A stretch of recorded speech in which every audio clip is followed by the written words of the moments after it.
أعوذ بالله من الشيطان الرجيم بسم الله الرحمن الرحيم الحمد لله الذي خلق فسوى والذي قدر فهدى والذي أخرج المرعى فجعله غثاء أحوى سنقرئك فلا تنسى إلا ما شاء الله إنه يعلم الجهر وما أخفى وأشهد أن لا إله إلا الله وحده لا شريك له وأشهد أن محمدا عبده ورسوله أما بعد السلام عليكم ورحمة الله وبركاته. Hürmetlik o'quvchilar, saboqdoshlar, darsimizning oldingi qismlarida kufr, shirk, nifoq, pishiq, zulm, haromningmi kabiralari, sag'oir kichiklari to'g'riliq so'zlab kelgan. Bugungi darsimiz bid'at haqida bo'ladi. Chunki biz Fiqhul Avlaviyat degan bu kitobning Al-Avlaviyat fi majalil manhiyat degan bu sohada ketayotgan edik. Alloh taolo to'siqlarning cheklagan cheklamalar sohasidagi birinchi o'rinda qo'yishga, oldingi o'rinda qo'yishga tegishlik o'zgartishda, qarshi turishda va uningga inkor qilishda birinchi oldingi o'rinda qo'yishga tegishlik cheklamalarni rad tartibga tizib kelganmiz. Buning ichidagi rad tartibda birinchisi kufrni. Biz kufrni 5 xil turga bo'lgan. Bu darsimizning oldingi qismlarida tafsiliy so'zlandi. Ikkinchisi shirkni. Shirkni ham cho'ng shirk, kichik shirk. Nifoq, cho'ng nifoq, kichik nifoq. Pishiq, cho'ng pishiq, kichik pishiq.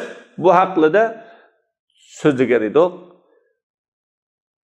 Onundan keyin gunohi kabirlarning tashqari harakatlardagi insonning tashqari harakatlar a'zolarida shakllanadigan gunohi kabiralar bilan qalbda shakllanadigan gunohi kabiralarning bir qismlarini so'zlab o'tgan edik. Undan keyin gunohi kabiralarning ichida kichik bo'lgan gunohlarni so'zlab o'tgan. Bugungi darsimiz bid'at haqida keldi. Bid'at haqida azroq to'xtalamiz. Oldi bilan darsga kirishdan burun buningga azroq tushuncha bermasak bo'lmaydi. Umuman ummat jumladan Uyg'ur musulmonlari 1700-yildan boshlab shu bid'atga eng cho'nqur cho'kib qolgan, bid'at patqiga haqiqatan petib qolgan bir millatga aylangan. Bu bid'at e'tiqoddagi bid'at bo'lsin, amaliy harakatdagi bid'at bo'lsin, vatanimizda bid'at qattiq avj olgan bir 200 yillik zamanni boshdan o'tkazgan. Buni tarixda qara zulmatlik zamonlar deyiladi yoki Hujlar zamonisi, Sofi İşallah zamonisi debmi deyiladi. Bu shundoq bir davrga duch kelgan. Musulmonlar pirxonlik, Huji İşallik sohasiga bak qattiq cho'kib ketgan. Bugungi kunda bid'atga qarshi turish, bid'atga inkor qilish do'lqinlari o'tirg'i chiqib, haqiqatan bid'atning turlari, bid'atning sonilari va bid'at ichiga kiradigan amallar intayin ko'payib ketyapti. Nurg'un ishlar bid'atning ichiga kiryapti. bu bid'atni bilmaganligimizdan bo'lishi mumkin. Eng tuvanda bir misol olsak,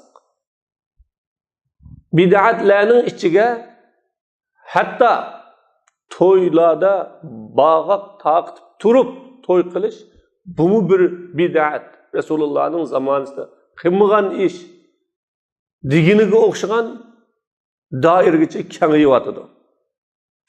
Shuning uchun bu bid'at biri umumatan musulmonlar tushib qolgan, bu bid'atga cho'kib qolgan bir zamonlarni boshdan o'tkazgan bo'lsa, keyingi zamonda bid'atga inkor qilish, qarshi turish zamonlarini boshdan o'tkazish bilan bid'atningki sohasi va bid'at o'z ichiga oladigan amal ish-harakatlar bek ko'payib ketdi.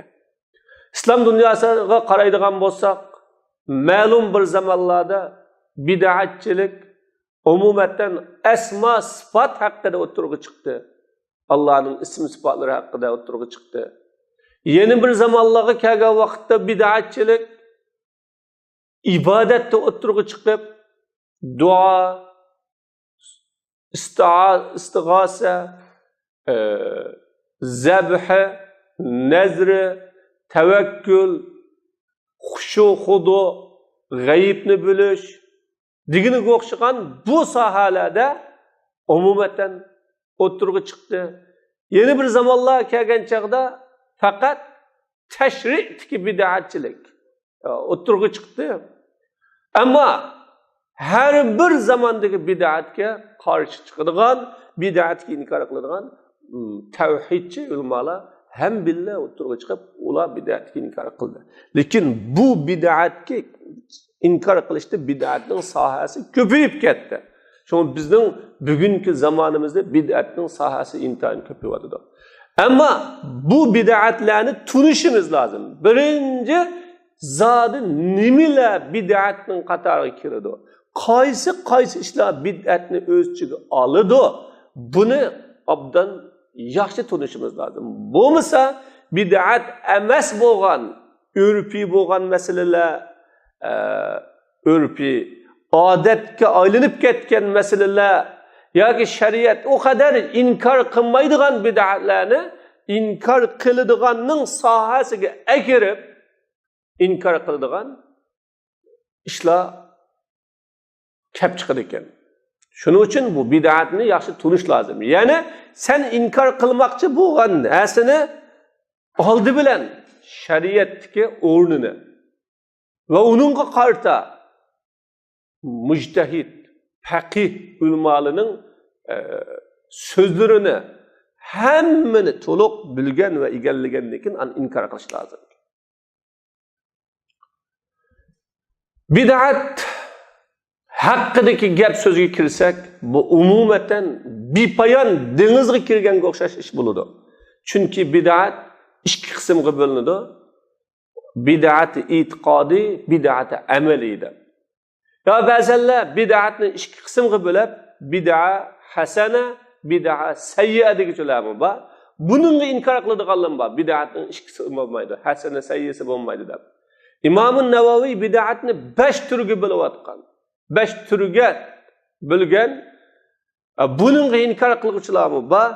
Biz bu sohaga cho'kmaymiz. Bu sohaga agar haqiqiy vaqt bo'lmoqchi bo'lsanglar, sizlar shu bid'at haqida yozilgan kitoblar, materiallarni tafsiliy ko'rishinglar kerak.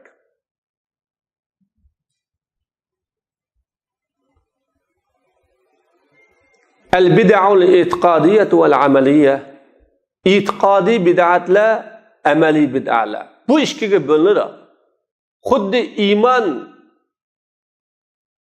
tunishtirilgan chaqda qalbda shak shubhasiz ishonish, tilida uni so'zlash, amaliy harakatida shuning taqazzosi va talabi bo'yicha yashash iymon deganiga o'xshash.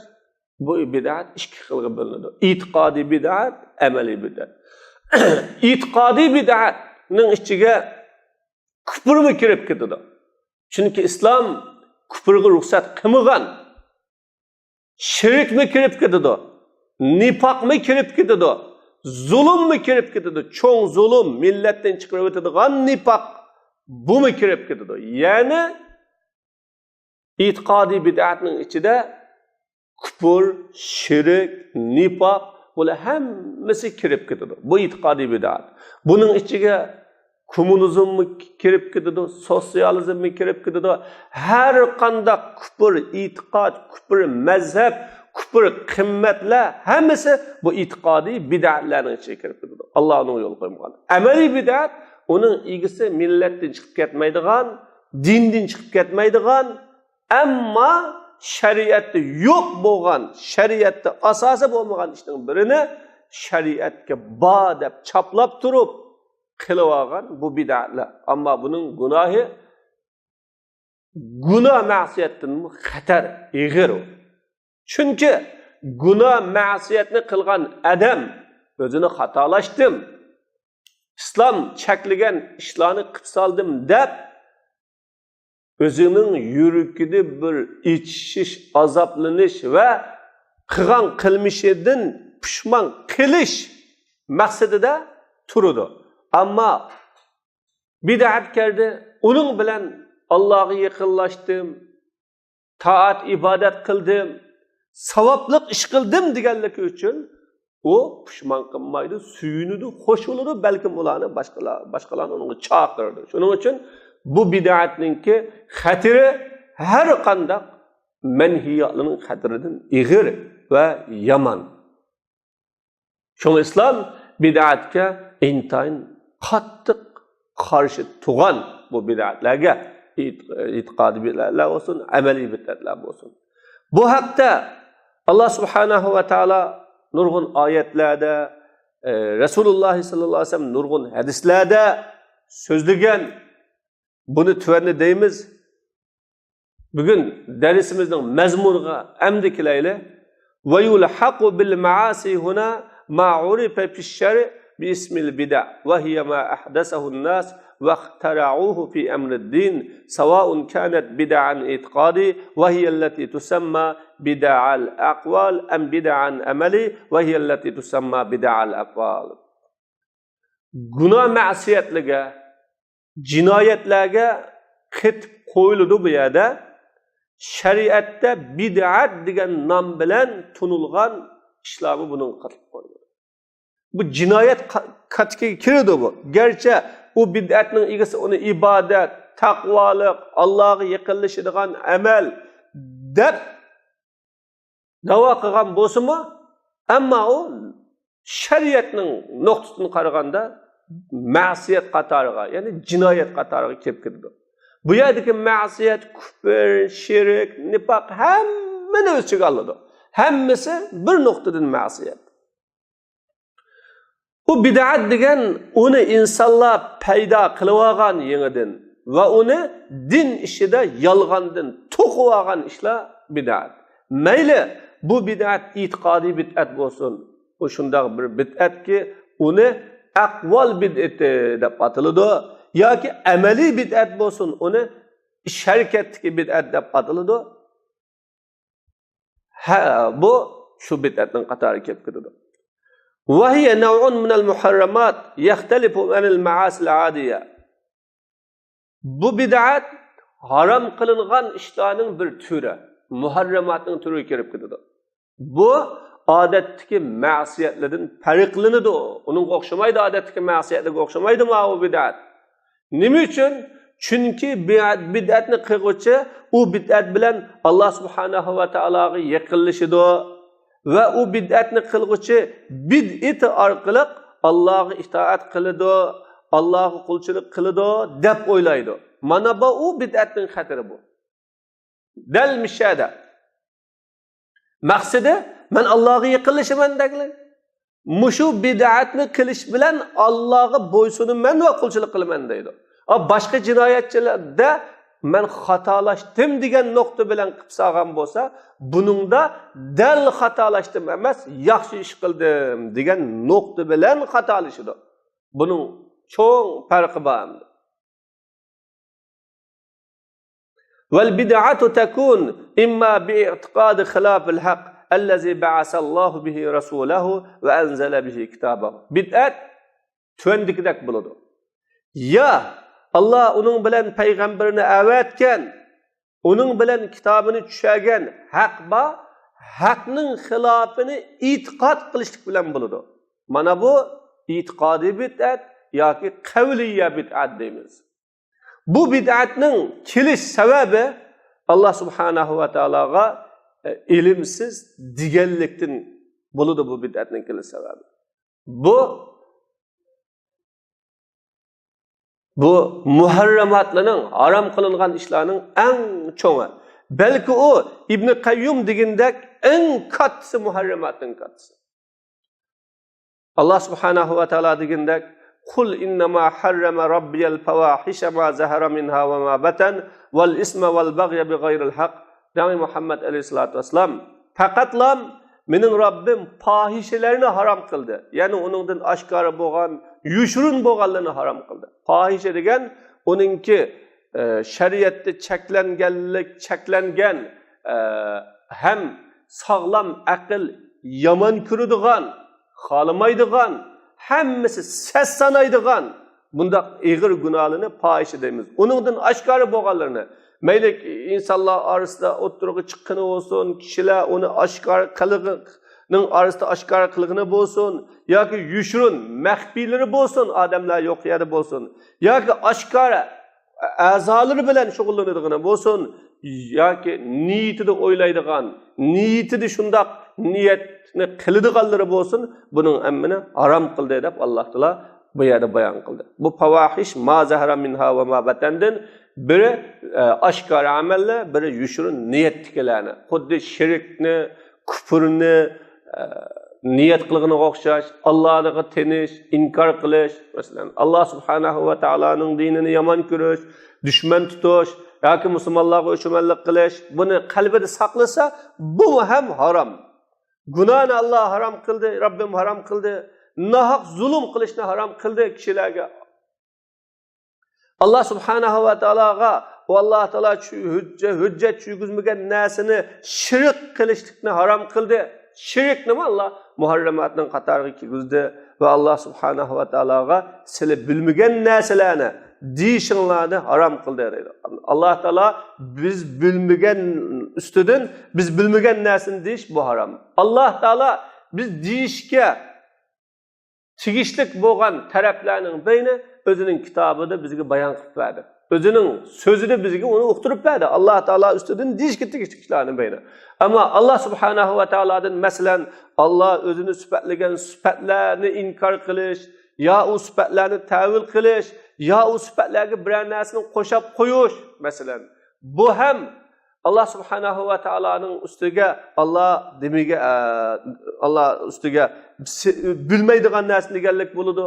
Ya Allah subhanahu va taolo shirkni e'tiqod qilish, balini e'tiqod qilish, xotinni e'tiqod qilish, bu bilmaydigan narsani Allah subhanahu va taoloning ustiga deganlik bo'ladi.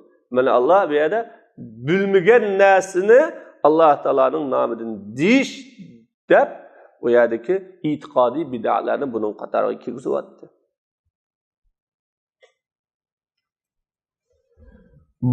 Bu babqa yani bu bid'atning babiga Allah subhanahu va taolo halol qilgan narsani paksiz harom qilishmi kirib ketadi. İslamda halol qilgan narsani, İslamda halol qilingan ishdan birini yoki bir amalni paksiz onu zamonga mos kelmaydi, davrga uyg'un kelmaydi.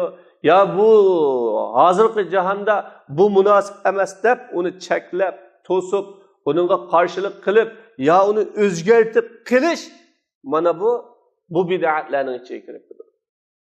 Alloh taolo dedi: "Qul araytum ma anzalallohu lakum min rizqin." Dani Muhammad alayhisalom xabar beringlar.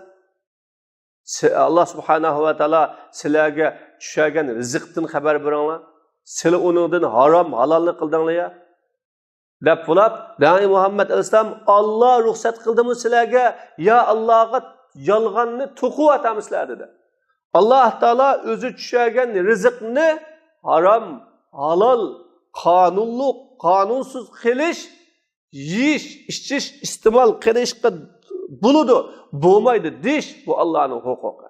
Chunki har qanday igidorlik qilgan kishi o'zining igidorlik qilgan narsada xolig'ini deyish, xolig'ini qilish huquqi.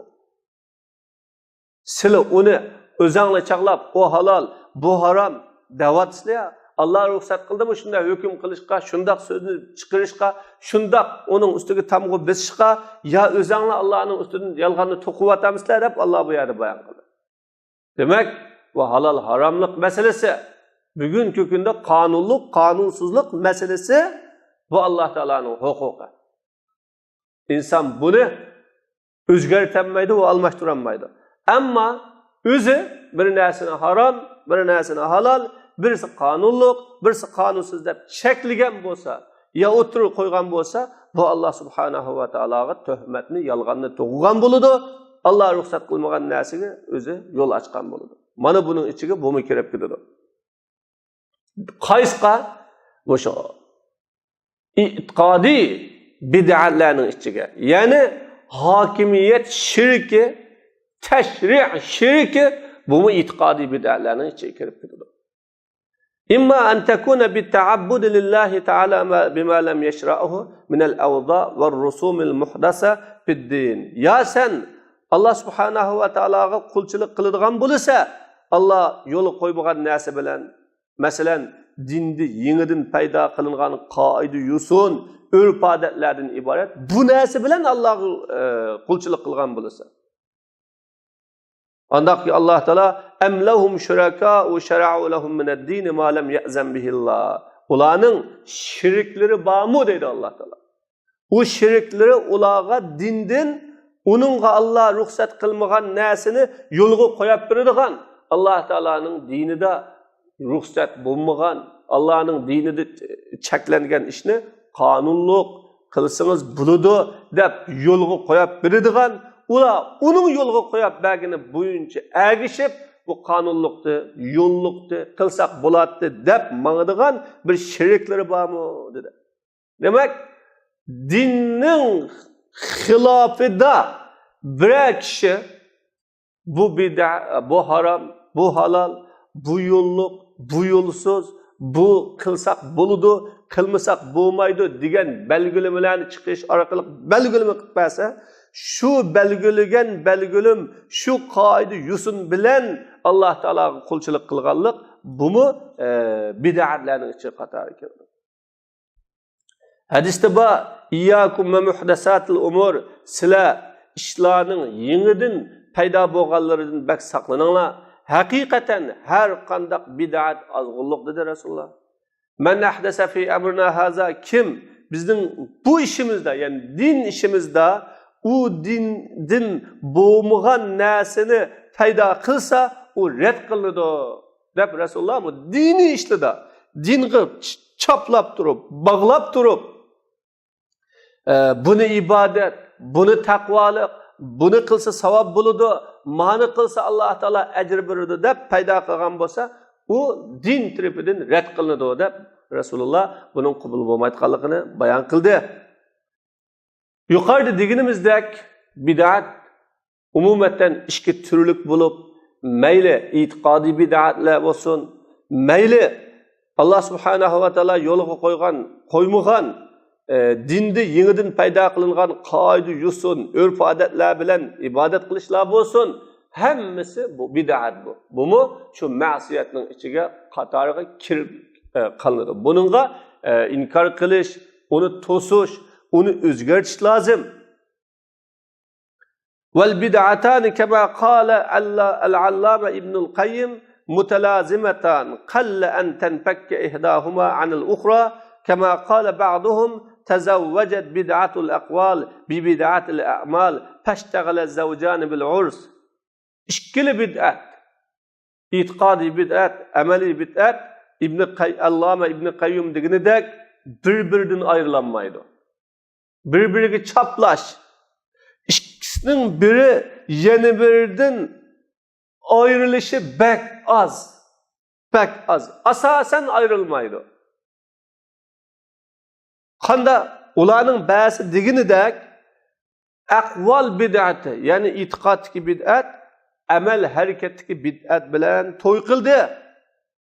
Shuning bilan er-xotin to'y bilan shug'ullanib ketdi. Ikkisi to'y qilib to'y bilan shug'ullandi.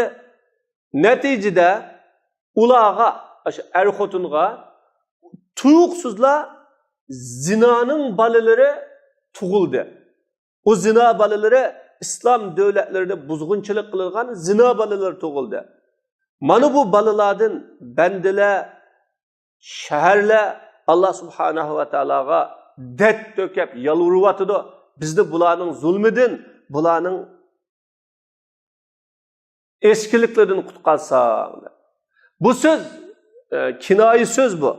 Demakki küfür aqval bid'ati, yani itiqadi bid'at, insanın itiqadida bid'at bo'lsa, ya küfür bo'lsa, ya şirk bo'lsa, ya xato itiqad, xato tunush, xato fikr bo'lsa, buningdan nima keladi desa, buningdan ish harakatining nacharligi, buzuqligi, ish harakatining xatoligi kelib chiqadi. Natijada bu xato ish harakat butun insonlarga, atrofdagi hamma odamlarga ziyon soladi va ularga yomon ta'sirini keltiradi. Uning bilan bandalar hammasi bu yomon ish harakatlarning ta'sirida ular zulm ko'radi, dard to'kadi. Demak, oldi bilan shu insonning tasavvuri, insonning fikri va aqidasidagi xatolik, aqidasidagi buzuqchilik ameli ish harakatidagi buzuqchilikka ta'sir ko'rsatadi. Ameli ish harakatidagi buzuqchilik andan insonlarga ta'sir ko'rsatadi. Bu ikkisi bir-biridan ayrilanmaydi. İtiqad buzuladi ekan, niyat buzuladi ekan, amallar buzuladi. Shayxul Islom ibn Taymiya buni tasvirlab munda dedi: "Tazawwajatil haqiqatul kafira bil bid'atil fajira fatawallada baynahuma khusranud dunya vel axirah." Kafir haqiqat fajir bid'at bilan to'y qildi. Natijada bu ikkisining orasidan dunyo va oxiratning ziyonkorligi tug'ildi dedi. Demak, salaf ulamalar buni shunda tashbih qilgan, tamsil qilgan. Aqidadagi bid'at ne o'ngshimay turib, aqidadagi bid'atni o'zgartmay turib, oldi bilan mushum itiqoddagi xatolikni tuzmay turib, insonning amal ish harakatini o'ngshig'ili bo'lmaydiganligi, tuzgili bo'lmaydiganligi bu yerdan bizga aniq bo'ldi. Vel bid'atu ahabbu ila iblis min al ma'siyah limunaqadatiha lid-din wa li'anna sahibaha la yatubu minha wa la yarji'u anha bal yad'u al-khalqa ilayha wa tazammunha i'tibara ma raddahu Allah wa rasuluhu wa radda ma i'tabara ve muvalata men ada ve muadata men vala ve isbata ma nefa ve nefye ma esbeta. Bid'at iblisqa günah ma'siyattinmi suyumliroq. Bu nuqtadan ilib aytgan chaqda iblis günah ma'siyattinmi bid'atni yaxshi ko'radi. Birinchidan bid'at dinga qarshi bo'lganlik uchun iblisning maqsadi dinni yo'q qilish, dinni o'chirish, din orqali Allohga bog'lanadigan insonlarni hammani Allah'tan yiroqlashtirish bo'lg'achqa iblisning maqsadi bu bid'atni bakroq yaxshi ko'radi. Ikkinchi birisi, chunki bid'atni qilgan, bid'at bilan shug'ullangan kishi bid'atdan tövbe qilmaydi, bid'atdan yonmaydi, balki insonlarni bid'atga chaqiradi. Bid'atni biz xato deb qilmaydi, to'g'ri deb qiladi hammasi. Savob deb qiladi, fazilatlik amal deb qiladi. Allah'ı yaqinlashtiradi deb qiladi. Qilganlik uchun uning egasi shu bid'atini qo'g'daytmi deb o'lishi mumkin. Bid'ati uchun har qanday narsadan ketishi mumkin. Shu bid'atini himoya qilishi mumkin. Bu xatarlik. Shuna bir odam gunohni gunoh deb turib qilgani bilan gunohni gunoh emas deb turib qilganning o'rtasida cho'ng farq bor. Bu bid'at Allah subhanahu wa ta'ala ve onun peygamberi red kılgan nesini itibarga ilişni öz ichiga olganlik uchun. Aslida bid'at degan Allah ve onun Resulü red kılgan nesa, o dinde asası bo'lmagan, Allah Taala insonlarning o'ziga qulchilik qilish yo'llarining hammini chalib qo'ymay yugitib bo'ldi. Payg'ambar alayhisolatu vasallam hammani bizga ta'lim berib bildirib bo'ldi. Allohga ibodat qilishning yo'li insonlarga qo'yib qo'yilgan emas. Alloh uni o'zi bekitib bergan. Bekitib bergandan keyin insonlar buni ibodatning yo'li, taqvolikning yo'li, savobning yo'li, bu degan bir yaxshi yo'l deb chiqarganligi Alloh va uning rasuli rad qilgan narsani e'tiborga olganlik. Buni o'z ichiga oladi va Alloh va uning rasuli e'tiborga olgan narsani rad qilganlik uchun. Rad qilganlik uchun bu bid'at. Chunki Alloh va uning rasuli e'tiborga olgan narsani kam, to'liq emas. Allah va uning rasuli bizga o'ziga ibodat qilishning yo'llarini hammani bildamidi deganlikni qiladi. Alloh subhanahu va taolo va muvalat man ada Alloh taolo bilan va uning rasulini dushman tutgan kishini do'st tutish va u ikkisi do'st tutgan kishini dushman tutish, Alloh taolo nafiy qilgan narsani isbotlash va Alloh isbotlagan narsani nafiy qilishni o'z ichiga olganlik uchun bu bid'at. Şuna bid'at iblisga bakroq suyumli. Bid'at bu darajada xatar. Lekin bid'atlarning hammasi bir martabada emas. Bid'at shu darajada yomon narsa. Hammasi bir martabada emas, o'xshash emas. Hammani o'xshash maydon, o'xshash pozitsiya bilan qarashga bo'lmaydi bu bid'atlarga. فهناك بدع مغلظة وبدع مخففة وبدع متفق عليها وبدع مختلف فيها. Şunun için bu yerde qattiq ig'ir bid'atlar bor, yengil bid'atlar bor, ininga birlikka kelingan, umuman musulmonlar o'xshash birlikka kelgan bid'atlar bor, iningda ixtiloflashilgan bid'atlar bor. Ixtilof bor bid'atlar bor. Val bid'ul mughallaza minha ma yasilu bi sahibihi ila darajatil kufr vel iyazu billah. Mesela bid'a mughallaza bid'atlar u bid'atlardan igisini kufr darajasiga kelib borganlari bor. Shu bid'at orqali kufrga inson kufr bo'lib ketadigan. U kufrning vositasi, kufrning ulug'i, uningga mingan odam kufrga mingan bo'ladi. Ya'ni kufrning qashqa berib qoladi. Vel iyazu billah, Alloh saqlasin. Bu nima desa, asli millatga qarshi chiqqan, ummatdan yeyilib chiqib olgan, parchalanib chiqib olgan firqalarga o'xshaydi. Masalan, Nasiriyri tariqasi, Daruz tariqasi, Shialarning chakdan eshib ketganlari, Ismoiliya tariqasi va ulardan boshqa ular haqida Imomul G'azali munda deganlar bor. Bularning zohirisi Rafizi tariqasi, zohirisi rabzi rad qilish, batinisi gang kufr deydigan, bundaq Rafizi deydigan bir tariqalar bor. Mushunda tariqalar har xil Ibaziya tariqasi, Rafizi tariqasi, uningdan boshqa Ismoiliya tariqasi, Shiilarninki bu 12 tariqasi bor. Mushunda tariqalarning hammasi bu ig'ir bid'atlar bu. Xuddi bizning vatanimizdami bo'g'iniga o'xshash ba'zi bir sofilar tariqalari bor. Bu sofilar tariqalarining necha xil tariqasi bor. Necha xil tariqasi bor. Uning ichidan Alloh taolo faloni yerdan pustoni yergichilik boshqurish huquqini bir hazdamga o'tkazib bergan yoki yomg'ir, duoni ijobat qilish, o'xshagan kasalga shifolik berish, tilganlarning tilakini uningga berish, hojatlarni ado qilib berish, buni bir g'ujamga o'tkazib bergan deganga o'xshagan yoki bir kishining shafoatisiz jannatga kirgili bo'lmaydi deganga o'xshagan mana shunday e'tiqodni asos qilgan tariqalar bor. Bu tariqalar nihoyatda ig'ir bid'atning ichidagi tariqalar. Ular tigi kufrga moyil, balkim kufrdan eshib ketganlar. Shayxul Islom Ibn Taymiya munda dedi, innahum ashaddu kufran minal yahud va nasara. Haqiqatan ular Yahud va Nasoradan bak qattiq, bak kafir ular. Shuning uchun ularning qizlari elishqi bo'lmaydi, ularning bo'g'izlagan mollari yeyilmaydi. Ahli kitobning bo'g'izlagan mollari yeyilgan, qizlari elingan vaqtda ularninkini aqli bo'lmaydi degan. Sababi ular islomni da'vo qilib turib, dinni da'vo qilib turib, musulmondachilikni da'vo qilib turib, ammo islomning ichidan chiqqan majusi, yahudi, xristiyan va uningdan boshqa tariqalar.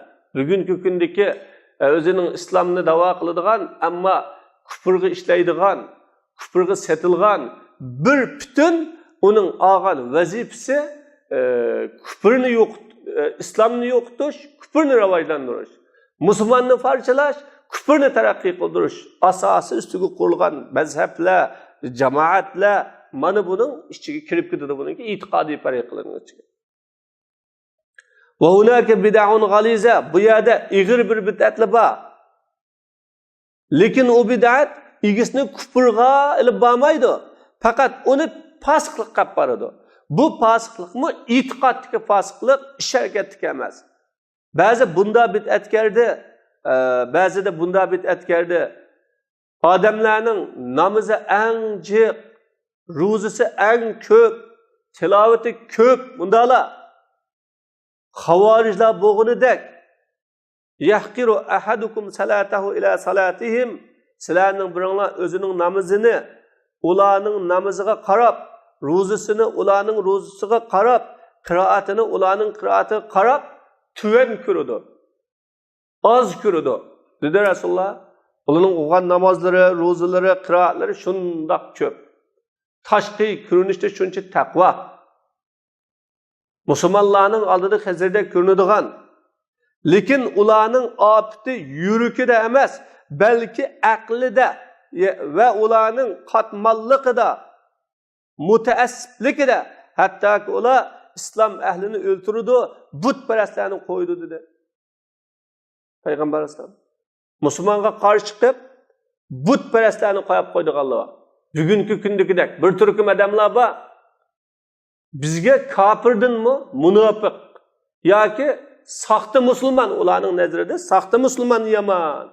Mushu saxta musulmon, saxta musulmonning tonini kirib olgan odamlar sabablik nurg'un musulmonlar haqda topolmayotdi. Haqdan qapqaqlab, ana avlimi musulmonga deb ashula bilan go'llanyotdi deganligi uchun balki musulmonning dushmani bo'lgan kofirni dushman tutishdan balki musulmonni dushman tutadigan, musulmonga inkor qiladigan, musulmonga qarshi qiladigan bunday kishilar bor. Ularning masalasi aqlida.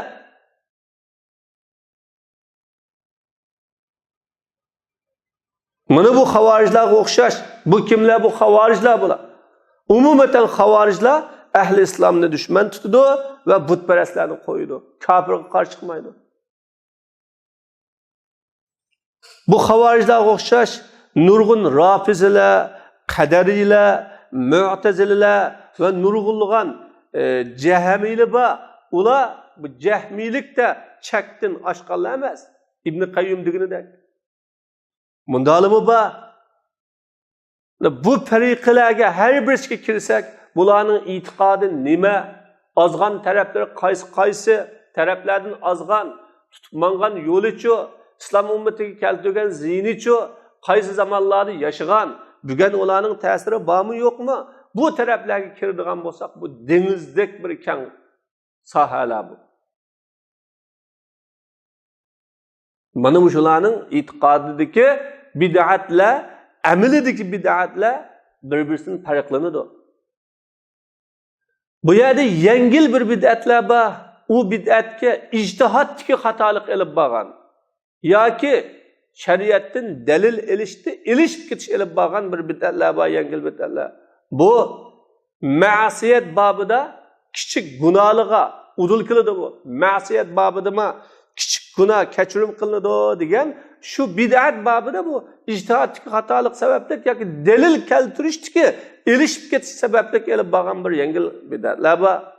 Bu yerda uningda ixtiloflashilgan bid'atlar bor.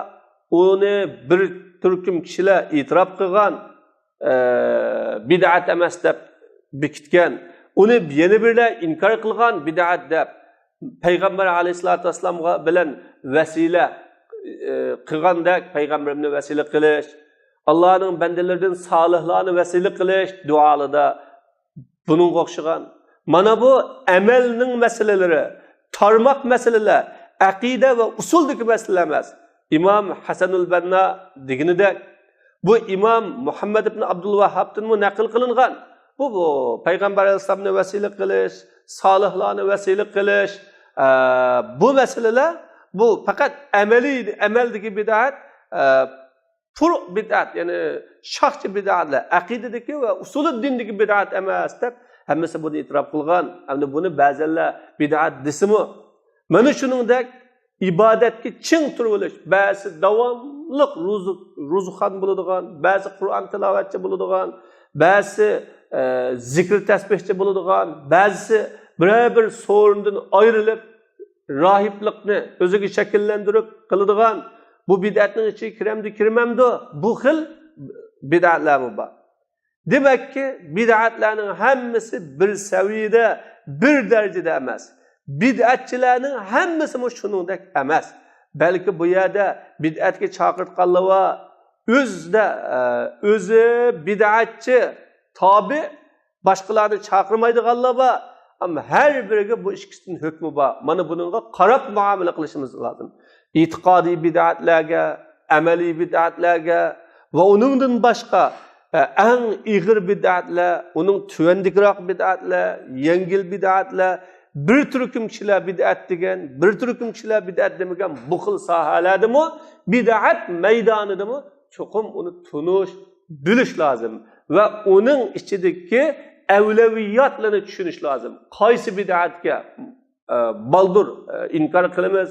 Bir odam e'tiqodiy bid'atda turgan bo'lsa, u e'tiqodiy bid'atdagi odamga amaliy bid'atiga inkor qilsa, amaliy bid'atiga inkor qilgan vaqtda yoki amaliy bid'atini dushman tutgan vaqtda u tig'ibubak bid'atga cho'kib ketadi, azvarlab ketadi, bid'atning ichiga shungib ketadi. Qanda o chaqda sap musulmonni, yaxshi kishilarni dushman tutadigan, yomon ko'radigan, hatto ularning har turli musibatlarga duch kelishiga, yo'qotilishiga yordamchi bo'ladigan zolimlar bilan birlashib turib ularni yo'q qilishga harakat qiladigan bu ishlarni bo'lib qoladi. Bu islom dunyosidan bo'lgan, vatanlarimizda bo'lgan, bu bo'lyotdi. Shuning uchun biz islohotchi bo'lish va har bir yomon amallarni o'zgartirish bo'lish sifatimiz bilan bid'at deyilsa o'xshash emas. Bu bid'at e'tiqoddagi bid'atmi, amaldagi bid'atmi? Bu bid'at haqiqatan ig'ir bid'atmi yoki uning tuvandiroq bid'atmi? Bu bid'atchi faqat o'zining bid'ati bilan shug'ullanadigan, boshqalarga ta'sir ko'rsatmaydigan bid'atchimi yoki ta'sir ko'rsatadigan bid'atchimi? Buning bid'atiga so'z bilan inkor qiladigan bid'atmi yoki bir qitimliq so'rinda inkor qiladigan bid'atmi? Ayrim inkor qiladigan bid'atmi yoki ko'pchiliklarni yig'ib akab turib inkor qiladigan bid'atlarmi? Mana shuning hammani cho'qim bilishimiz va uni o'qishimiz lozim. Islom bizda shuni talab qiladi. Mayli ma'murat sohasida, ya'ni ibodat buyurilgan ishlar sohasida bo'lsin, mayli to'silgan, cheklangan cheklimlar sohasida bo'lsin, har bir amalni o'zining o'rniga tushirib turib muomala qilish, har bir amalni shug'ullanuvchiga shu uning ahvoliga qarab turib muomala qilish, inkor qilishda bo'lsin, buyurishda bo'lsin, cho'qim shu amal va shu amalga buyurilmoqchi bo'lgan, to'silmoqchi bo'lgan odamning ahvolini to'liq egallab turib qilishni islom bizga o'rgatadi. Unda qari qo'yiq, hammani betaraf haydaydigan, hammaga o'xshash hukm qiladigan, dushman tutsa hammani dushman tutib musulmonlarning safini bo'ladigan, parchalab o'tadigan yoki ishga inkor qilsa, u uningdan cho'ngroq bir ishni kelamdu kamamdu kap qolsa, buni inkor qilishdan vaqtincha to'xtaydigan bu ishlarni qilishimiz lozim. Bu evleviyatni tushunishimiz lazım.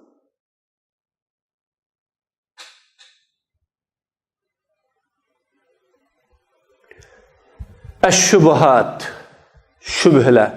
Ve ba'de sagairil muharramat ta'ti şubuhat. Kichik, haram qilingan ishlarninki kichiklaridan keyin shubhali keladi. Bu shubhat degan ma la ya'lamu hukmuhu kaseerun minan nas ve yashtabihuna fi hillihi aw tahrimihi fa hazihi laysat kal muharramatil maqtu'a biha. Bu uning hukmini nurg'un odamlar bilmaydigan, halal haramlıqida ishkilinib qoladigan, dilg'ul bo'lib qoladigan bu ishlar. Bu keskin haram qilingan ishlarga o'xshamaydi bu. Mana biz buni ko'rdik vatanlarimizda. O gerçi ba'zisi shariatda shubhalik, ba'zisi shu kishining nazrida shubhalik. Ammo o'zining nazrida shubhalik degan ishni yeni bir qarindishi shubhalik demasa, onun bilan uni fosiqlik bilan ayiblaydigan, uni taqvosizlik bilan ayiblaydigan, uningga har xil tuhmatlarni otib, bu degan taqvo emaskan, solih emaskan deydigan, tamoqlarda, yemek içmek, kiyim kechaklarda ehtiyot qilmaydi ekan deydigan, maydon orimiz deydigan bunday ishlar o'rtaga chiqdi. فمن كان من أهل الاجتهاد وأداه اجتهاده إلى رأي في إباحتها أو تحريمها فعليه أن يلتزم به ولا يسوغ له أن يتنازل عن اجتهاده من أجل خواطر الآخرين. فالله إنما يتعبد الناس باجتهاد أنفسهم إذا كانوا أهلا لذلك ولو كان اجتهادهم خطأ فهم معذورون فيه بل مأجورون عليه أجر واحد. Bu şübilen güçler bir neçe xilga bo'linadi. Ba'zanlar muqallid, ya'ni boshqalarga ergishadigan, boshqalarning gapini anglab shubhalanadiganlar. Ba'zanlar halol haromlikning dalilini biladigan, ilmi bor, iqtidori bor, ammo u o'zining ilm iqtidori bilan qarab turib onun halal haramlıqını keskin ayırayanmay şübhelengenler var. Çünkü kim ictihat ehlinden boğan, onu ictihadı o şübhelerinin, şübhelik neslerinin mubahlıqı ya ki onu haramlıqı da bir qaraşqa elib bağan kişi bolsa, bunda kişiye o qaraşni çın tutuşu lazım. O kişi üçün özünün ictihadidan başqalarının xiyalları üçün düşüş doğru emas. Nima uchun? Chunki Allah subhanahu va taala faqat insonlar o'zining ijtihodi bilan bandachilik qiladi Allohga. Qachon ular shuning ahli bo'lsa, yani ijtihod qilib qolsa, ijtihodi bilan qulchilik qiladi. Agarchi ularning ijtihodi xato bo'lib qolsa, ular bu ijtihoddan ma'zur, balki ular uningga ajr beradi, bir ajrini. Çünkü ijtihad qilayotgan odam her bir ishning dalilini, hujjatini, asosini o'ylab turib qiladi. Ammo shu dalil hujjati bir mavqa, bir maydonga kelgan bo'lsa, boshqalarning gaplari uchun u mavqa, u maydondan kessa bo'lmaydi. Ammo bu deganlik bu ilm ahli bu, ijtihod ahli bu, mujtahid darajasidagi odamlar bo'lish kerak buningga. Ammo unda qarg'ulacha, agishib oladigan, mutaassiblik qiladigan, bir narsani bilmay, ya Zaydaxun ya Amraxundan anglagancha uningga ching turib oladigan bundaq turk mutahamlardan bo'lsa bo'lmaydi. Wa man kana min ahli at-taqlid wasi'ahu an yuqallida man yasiqu bihi min al-ulama wa la haraja alayhi fi zalik ma dama qalbuhu mutma'innan ila ilmi muqalladihi wa dinihi. Doğrup ergişilganlardan boğan kişi, o kişiye durust, o kişi işence kılgan ülmalarga ergesi durust. Bu adamga bunun da günah yok. Madem onun kalbi şu ergeşken kişinin ilmi, dinige hatırcam bulalasa. Ergeşken adamın dini, ilmige hatırcamken, işence kılıdıken, onun dini ilmiden köngli tinirken bunun da diyanet ba, haqiqiy ilim ba, bu to'g'ri xatoni ayriyalaydi, haq batilni bilalaydi. Bunda bo'lgan deb tunigan bo'lsa, o'shunda kishiga agishib, şu kişinin peşini çın tutup, şu kişi nima degan bo'lsa, shuningga amal qilib mangsa bo'ladi uningga. ومن اضطرب عليه الأمر ولم يستبن له الحق كان الأمر شبه في حقه ينبغي أن يتقيها استبراء لدينه ومن عرضه. Qanday bir kishiki uningga ish qalaymiqan bo'lib ketibdi va uningga haqiqat aniq bo'lmabdi. Uqanmabdi. Ish bu kishining haqqida shubhaga aylanadi. U kishi uningdan saqlanishi lozim, dinini va obro'yini saqlab qolish uchun. Dinini saqlab qolish, dinda taqvosiz deyishdan saqlab qoladi, obro'yini past bo'lib qoldi degandan saqlab qoladi. Saqlab qolish uchun bu kishi bundan saqlanish lozim. Xuddi muttafaqun alayhi hadisda kelgandek innal halal bayin. Haqiqatan halal uchuq, harommi uchuq. İkisining orasida shibhilik, halalga o'xshaydigan, haromga o'xshaydigan shibhilik ishlar bor. Uni nurg'un insonlar bilmaydi. Qanday bir kishi shibhilik ishlardan saqlansa, u o'zining dinini va obro'yini saqlab qoldi. Shibhiga tushgan kishi haromga tushdi. Xuddi bu chegaraning atrofida qo'y boqqan podachiga o'xshaydi. U kishi o chegarada qo'yni beqib selishga yaqin bo'ladi dedi. Chegaraning atrofida qo'y boqqan kishi o'zining qo'ylarini shunda chegaradan aqlab ketishi mumkin, yo chegaraga dasab solishi mumkin. Shu yerda beqib saqlaniga o'xshash harom bilan halol o'tirisidagi chegara fasila o shubhat o. Mush shubhatda mazmut turamay haromga o'xshab qolgan shu qilib qolsa, harom degan bo'lmaganligini deb qilaversa bo'lmaydi. ويجب على الجاهل في الأمر المشتبه فيه. Onunda şübhülük bo'lgan ishda cahil bilimsiz adamga bu haqda ishonchlik olimdan so'rash lozim. O ishninki hukmini o olimdan bilgili ishonchlik bir olimdan so'rash lozim. Fasalu ahlaz zikri in kuntum la ta'lamun.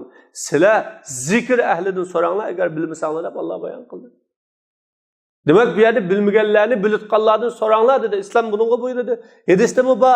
Ela sa'alu iza lem ya'lemu fe innema şifa'ul ayyi as-sual. O bilmesi sorsa bo'lmamdi bular.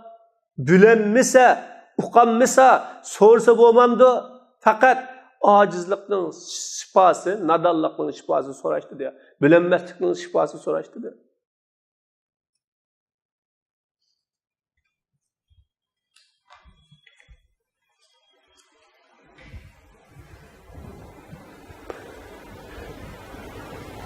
فهناك الموسوسون الذين يبحثون عن الشبهات لأدنى ملابسة حتى يجدوها كالذين يشككون في الذبائح في بلاد الغرب لأوها سبب ويبترزون البعيد قريبا وشبه المستحيل واقعا ويزلون يسألون حتى يضيقوا على أنفسهم ما وسع الله عز وجل.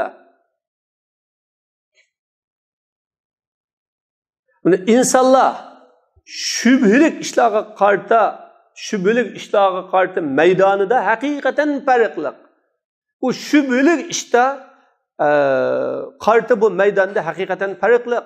Ulanın köz karışının okşamaslığı karab bir taraftan, tabiiyeti okşamaslığı karab bir taraftan, meydanı takvalık ve onundan başka meydanını okşamaslığı karab bir taraftan o farklılık var. Bazılarının köz karışı, bazılarının tabiiyeti, bazılarının takvalığı boyunca o şübhülük işlerine karşı meydanıma okşamaydı. Netcan xil meydana bölündü. Netcan xilge parçalandı, ayrıldı.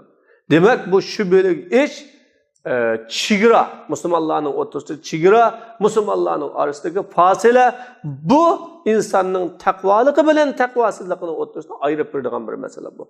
Bunun karşı meydan okşamaydı. Dersimizin ahırsını inşallah davamlaştırırız.